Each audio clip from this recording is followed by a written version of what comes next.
It was my first year at university, and I stepped onto campus with hopes of a fresh start.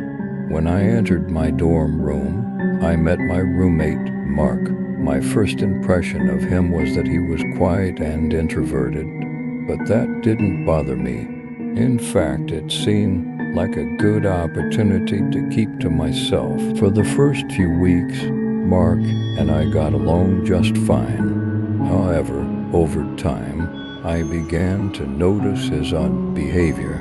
I would catch him sitting in the corner of the room late at night, mumbling to himself and drawing strange symbols on the wall. At first, I thought these were just the peculiar habits of a stressed student. One night, as I was about to fall asleep, I felt Mark get out of bed.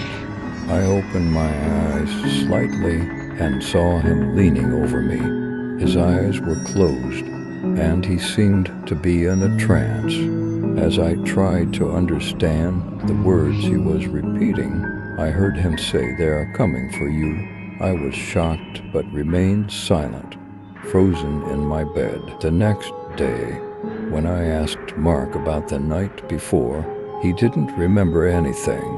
After that incident, I started having trouble sleeping at night. Mark's strange behavior continued and grew worse each day. His sleep talking became more frequent, and he looked increasingly exhausted in the mornings. One night, in the deepest part of my sleep, I felt pressure on my throat. When I opened my eyes, Mark's hands were around my neck, and his face was blank. Panicking, I struggled against him, and suddenly his eyes snapped open as he realized what he was doing and pulled away. I'm sorry," he kept repeating, but I just wanted to escape. I immediately went to the dorm authorities and explained the situation. Mark was moved to another place to receive psychological help.